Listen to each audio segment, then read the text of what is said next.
अस्सलाम वालेकुम स्टूडेंट। आज का जो हमारा लेक्चर का टॉपिक है वो है application of psychology with special reference to Pakistan.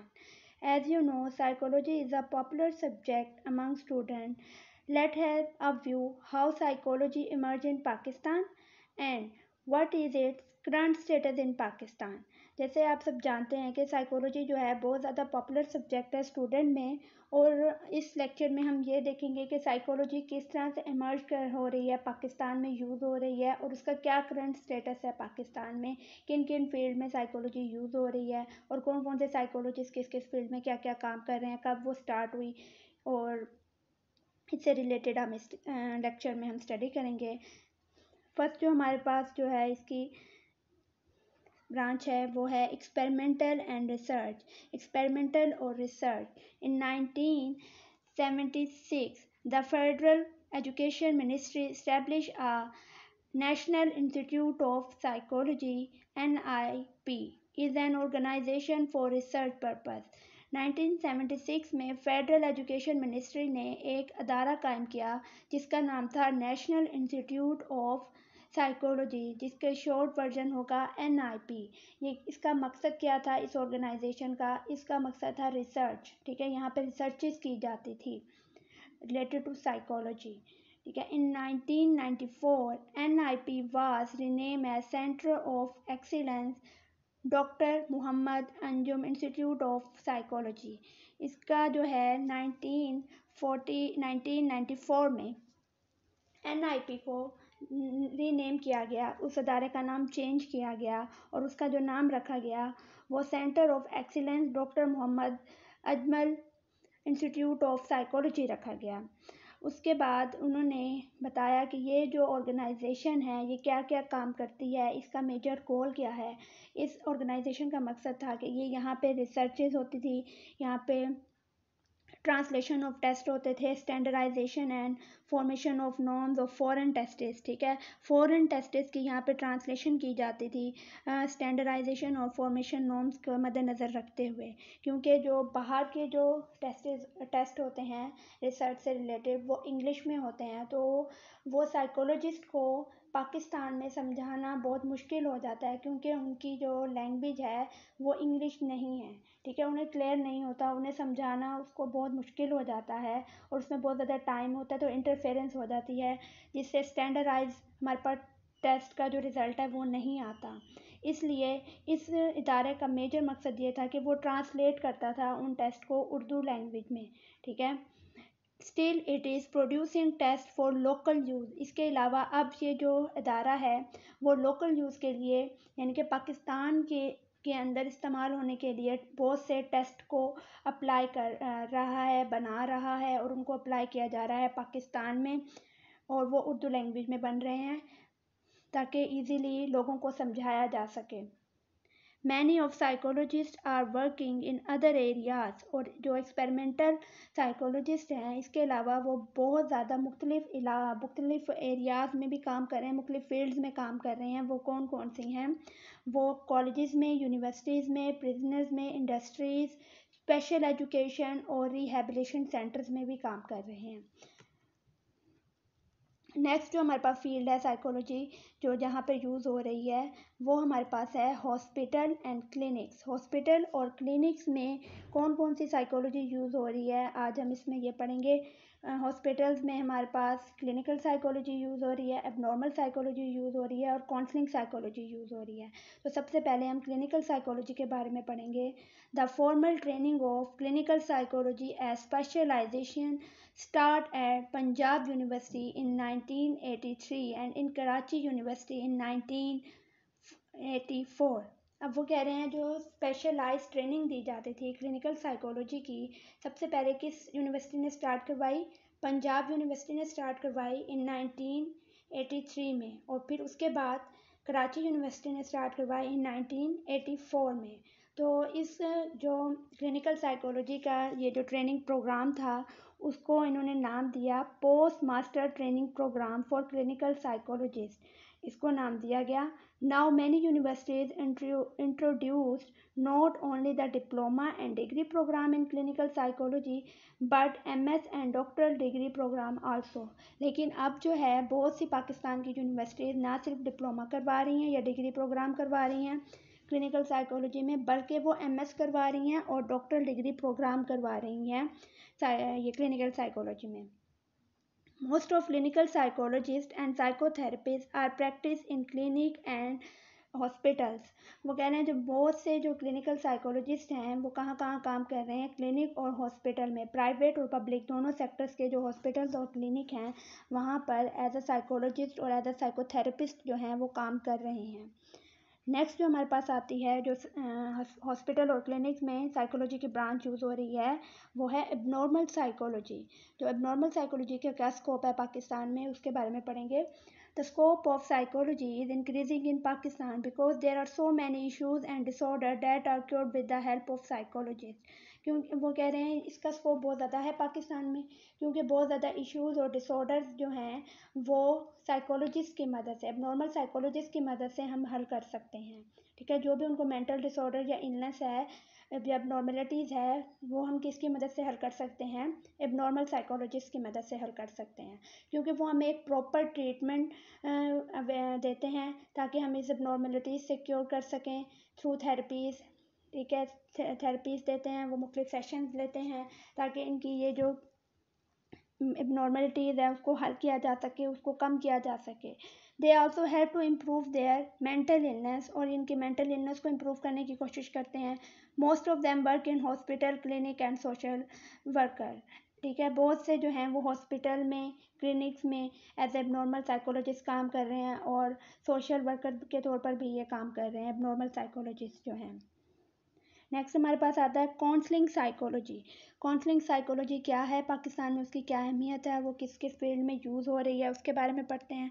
Counselling profession is growing exponentially in Pakistan. Pakistan is increasingly become more interacted because the need of counselling psychology highlighted as a highly trained mental health profession. ठीक है, पाकिस्तान में वो कह रहे हैं इसकी बहुत ज़्यादा अहमियत है, बहुत ज़्यादा ग्रो हो रही है ये फील्ड क्योंकि इनको जो काउंसलिंग साइकोलॉजिस्ट है उनको कहते हैं हाईली मेंटल हेल्थ प्रोफेशन, इन्हें कहा जाता है। ये बहुत ज़्यादा ट्रेंड मेंटल हेल्थ प्रोफेशन इन्हें कहा जाता है और ये किस किस मसले को हल करते हैं, एड्रेस करने की कोशिश करते हैं। ट्रॉमास को, एडिक्शंस को, डिप्रेशन को, एकेडमिक एंड कैरियर कंसर्न को। ठीक है, ये किस किस फील्ड में काम कर रहे हैं। अगर कोई हादसा हो जाता है या ट्रॉमा हमारे साथ कोई ऐसा वाक़या हो जाता है उसको ओवरकम करने की कोशिश करते हैं, एडिक्शंस को ओवरकम करने की कोशिश करते हैं, हमारे डिप्रेशंस को, डेली लाइफ के डिप्रेशन को कम करने की कोशिश करते हैं, या एकेडमी से रिलेटेड कोई हमारा इशू है उसको कम करने की कोशिश करते हैं, और कैरियर से रिलेटेड जो हमारे इश्यूज़ हैं उसको कम करने की कोशिश करते हैं। और उसके अलावा ये कहाँ कहाँ काम कर रहे हैं, ये क्लिनिक्स में काम कर रहे हैं, हॉस्पिटल्स में काम कर रहे हैं, स्कूल्स में काम कर रहे हैं और यूनिवर्सिटीज़ में काम कर रहे हैं। और कैरियर काउंसलिंग जो है इसमें मैंने आपको पहले बताया ये कैरियर से रिलेटेड इश्यूज़ को कम कर रहे हैं, तो बहुत ज़्यादा इम्पोर्टेंट है ये वाला कैरियर काउंसलिंग पाकिस्तान में। इसकी बहुत ज़्यादा डेवलपमेंट है, इसको बहुत ज़्यादा स्ट्रेंथ मिल रही है पाकिस्तान में क्योंकि जो हमारी यूथ है उसको राइट डिसीजन नहीं वो ले पाते, राइट डायरेक्शन वो हासिल नहीं कर पा रहे कि उन्होंने किस कैरियर को अपनाना है, किस कैरियर में उनकी एक्सपर्टीज़ है, किस में उनका इंटरेस्ट है, वो इस चीज़ को जज नहीं कर पाते। ठीक है, पाकिस्तान जो नेशन है वो माशाल्लाह से बहुत ज़्यादा टैलेंटेड है और उनके अंदर बहुत ज़्यादा नॉलेज होता है, लेकिन वो एक उनको सही वे नहीं पता चलता कि वो किस तरह से किस चीज़ में उनका इंटरेस्ट है या एक्सपर्टीज़ उनमें ज़्यादा है। जिस तरह के हम एफ मैट्रिक के बाद हमें कहा जाता है जी सब्जेक्ट आपने रखना है, तो ज़्यादातर पेरेंट्स कहते हैं जी आप मेडिकल में चले जाएं या आप इंजीनियरिंग में चले जाएं, ये इसका बहुत स्कोप है, इसका बहुत स्कोप है, लेकिन वो इस चीज़ को फोकस नहीं करते कि उनके बच्चे का किस चीज़ में इंटरेस्ट है। ठीक है, वो किस चीज़ में एक्सपर्ट है। तो वो जो स्टूडेंट होता है अपने माँ बाप के कहने पे, लोगों के कहने पे वो सब्जेक्ट तो वो रख लेता है, लेकिन उसको उसमें इतनी उसके अंदर एबिलिटी नहीं होती कि वो उसको पढ़ सके या उसको समझ सके और उसको आगे थ्रू आउट अपनी ज़िंदगी में अप्लाई कर सके, जिसकी वजह से उसको बहुत सी प्रॉब्लम जो हैं वो फेस करनी पड़ जाती हैं। तो कैरियर काउंसलिंग का जो है काउंसलर होता है वो स्टूडेंट की मदद करता है कि किस तरह से वो अवेयर हों अपने अपने स्किल से, अपने एक्सपर्टीज से, और वो सब्जेक्ट अप्लाई करें जो उनके लिए बेनिफिशियल हो, ठीक है, आगे चल के भी उनके मददगार हो, उनके लिए प्रोडक्टिव बने। इस तमाम चीज़ों को जो हैंडल करते हैं वो कौन होते हैं, वो काउंसलर होते हैं, ताकि वो इन चीज़ों को समझ सकें, अपनी एक्सपर्टीज़ को, अपनी नॉलेज को, अपने स्किल्स को, और आगे चल के उनके लिए कोई मुश्किलें ना हो। तो वो उनकी एजुकेशन में भी उनकी मदद कर रहे होते हैं, उनके कैरियर कौन सा उनके लिए बेस्ट है, कौन सा उनका इंटरेस्ट है, किस चीज़ में उनका इंटरेस्ट है, ये तमाम चीज़ों को, जो तमाम मसाइल इंसान एक फ़ेस कर रहा होता है उसको हल करने के लिए क्लिनिकल ये काउंसलर जो हैं वो मौजूद होते हैं, स्कूल में, यूनिवर्सिटीज़ में भी मौजूद होते हैं, ताकि स्टूडेंट अपनी एबिलिटीज़ के मुताबिक अपने सब्जेक्ट को चूज़ कर सकें। काउंसलर जो है उसके अलावा पीपल्स को असिस्ट करता है कि वो अपनी एक जॉयफुल लाइफ गुजारे और प्रोडक्टिव लाइफ गुजारे। उसके अलावा वो कहता है उनमें ये कि वो अपनी जो है इकोनॉमिक्स को बढ़ा सके, और अपना टाइम वेस्ट ना करे, और उस एजुकेशन फील्ड को अपनाए जिसमें उसकी एक्सपर्टीज़ या इंटरेस्ट हैं, ताकि वो आगे चल के मुल्क के लिए भी एक अच्छा शहरी साबित हो सके और अपनी इकोनॉमी को भी बढ़ा सके, अपने आप को प्रोडक्टिव मैन के तौर पर अपने आप को साबित कर सके। उसके बाद नेक्स्ट जो आपके पास साइकोलॉजी जो है पाकिस्तान में किस फील्ड में यूज़ हो रही है, वो है आपकी एजुकेशन एंड टीचिंग। एजुकेशन और टीचिंग डिपार्टमेंट में भी साइकोलॉजी जो है वो यूज़ हो रही है एज अ एजुकेशनल साइकोलॉजी के तौर पर। Psychology as an independent field, independent subject, ठीक है, इसको एक इंडिपेंडेंट सब्जेक्ट इंट्रोड्यूस करवाया गया था इन 1960 में in Pakistan at government college Lahore and Karachi university 1960 में, ठीक है, 1960 में गवर्नमेंट कॉलेज लाहौर ने और कराची यूनिवर्सिटी ने इसको एक अलग से सब्जेक्ट का नाम दिया, और पहले इसको कहा जाता था कि ये पार्ट ऑफ फ़िलासफ़ी है, ये पार्ट ऑफ फ़िलासफ़ी है, लेकिन 1960 के बाद इसको एक अलहदा सब्जेक्ट के तौर पर पढ़ाया जाने लगा। But now all the universities and college establish the separate department of psychology which offer post graduate and the most of them offer doctoral degree programme as well. लेकिन अब वो कह रहे हैं बहुत से कॉलेज और यूनिवर्सिटीज़ में इस डिपार्टमेंट को एक पोस्ट ग्रेजुएट और एक डॉक्टरल डिग्री प्रोग्राम के तौर पर पढ़ाया जा रहा है। Psychology also taught as compulsory subject in many professional courses and in a minor or elective subject in many other discipline. इसके अलावा वो कह रहे हैं जो एजुकेशनल साइकोलॉजी है, एजुकेशनल साइकोलॉजी को एक मेजर प्रोफेशनल कोर्स के तौर पर मुख्तलिफ डिसिप्लिन जो हैं वो पढ़ा रहे हैं। वो कौन कौन से डिसिप्लिन में ये पढ़ाई जा रही है educational psychology? Human relations, business management, law, home economics, ठीक है, इकोनॉमिक्स में पढ़ाया जा रहा है, and special education and all in programme related to teacher training of each level. उसके अलावा वो कह रहे हैं कि ये जो है टीचर ट्रेनिंग और स्पेशल एजुकेशन के जितने भी प्रोग्राम्स हैं उनमें भी एजुकेशनल साइकोलॉजी को पढ़ाया जा रहा है। It is a hot favourite subject specially among female students, so teaching psychology is its vast application. जो एजुकेशनल साइकोलॉजी है, जो फीमेल स्टूडेंट्स होते हैं वो ज़्यादातर टीचिंग लाइन की तरफ जाते हैं, इसलिए इसको बहुत ज़्यादा अहमियत हासिल है पाकिस्तान में, इसकी बहुत ज़्यादा एप्लीकेशन है। जैसे कि आप लोग टीचिंग के लिए बीएड एमएड करते हैं, ज़रूरी होता है गवर्नमेंट स्कूल में अगर आपने टीचिंग करनी है तो आपके पास बीएड और एमएड की डिग्री होना ज़रूरी है। उसमें आपको स्किल्स सिखाई जाती हैं कि किस तरह से आपने पढ़ाना है, कौन कौन से मेथड आपने अप्लाई करने हैं ड्यूरिंग आवर लेक्चर या our period, during our teaching session. तो इनका सब्जेक्ट जो होता है वो एजुकेशन साइकोलॉजी का मकसद ये है कि किस तरह से हमने पढ़ाना है और कौन कौन से हमने मेथड यूज़ करने हैं अपने स्टडी में। उसके बाद नेक्स्ट जो है आपके पास आ रही है वो है forensic psychology. Forensic psychology in Pakistan. Forensic psychology का पाकिस्तान में क्या काम है और इसकी क्या डिमांड है और ये कहाँ कहाँ यूज़ हो रही है। Forensic psychology is highly demand in Pakistan. Crimes are taken place every day in Pakistan. More and more market research and analysis is required to understand the reason behind the alarming trend. Over the last 10 years, more jobs have been posted for forensic psychologists. Forensic psychology is one of the most top course after FSC pre-medical in Pakistan. अब forensic psychology की बहुत ज़्यादा demand है पाकिस्तान में, क्योंकि यहाँ पे crime जो है वो कह रहे हैं दिन ब दिन पाकिस्तान में जो क्राइम्स का रेट है या रेशो है वो बढ़ती जा रही है। और फिर हमने उस क्राइम की वजूहात, उसका एनालिसिस, उसका जायज़ा लेना है कि इसके पीछे क्या रीज़न है। उसको समझने के लिए जो साइकोलॉजी इस्तेमाल होती है उसे फोरेंसिक साइकोलॉजी कहते हैं। वो कह रहे हैं जी पिछले 10 सालों से बहुत ज़्यादा पोस्ट जो है इसमें दी गई हैं जॉब की, ठीक है, वैकेंसीज दी गई हैं फोरेंसिक साइकोलॉजी में पाकिस्तान के अंदर। फोरेंसिक साइकोलॉजी को बहुत ज़्यादा अहम कोर्स करार दिया गया है एफएससी के बाद, ठीक है। एफएससी के बाद बहुत से जो लोग हैं इस फील्ड में शामिल हो जाते हैं फोरेंसिक साइकोलॉजी में। Majority of the cases that happen in Pakistan require forensic psychologist. वो कह रहे हैं जी बहुत से जो केसेस पाकिस्तान में क्राइम से रिलेटेड हो रहे हैं उन केसेस को सॉल्व करने के लिए फोरेंसिक साइकोलॉजिस्ट जो हैं वो मौजूद होते हैं और वो अपने स्पेशलाइजेशन से वो देखते हैं कि क्राइम किस वजह से हुआ, उसकी क्या कॉज थी और उससे रिलेटेड अपने स्पेशलाइजेशन से उसको हल करने की वो कोशिश करते हैं। उसके अलावा वो कह रहे हैं law and justice department need forensic psychology major for training and development of employ.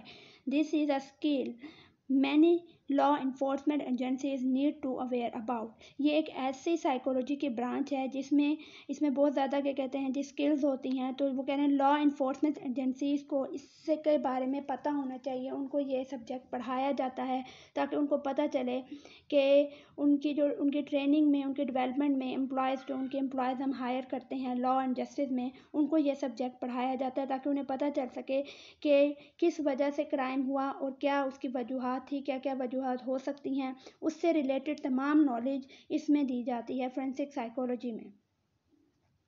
Next वो आपके पास जो नेक्स्ट जहाँ किस फील्ड में साइकोलॉजी यूज़ हो रही है वो है नॉन गवर्नमेंटल ऑर्गेनाइजेशन, जिसको एनजीओ कहा जाता है शॉर्ट फॉर्म में। एनजीओज में भी साइकोलॉजिस्ट जो हैं वो काम कर रहे हैं पाकिस्तान में।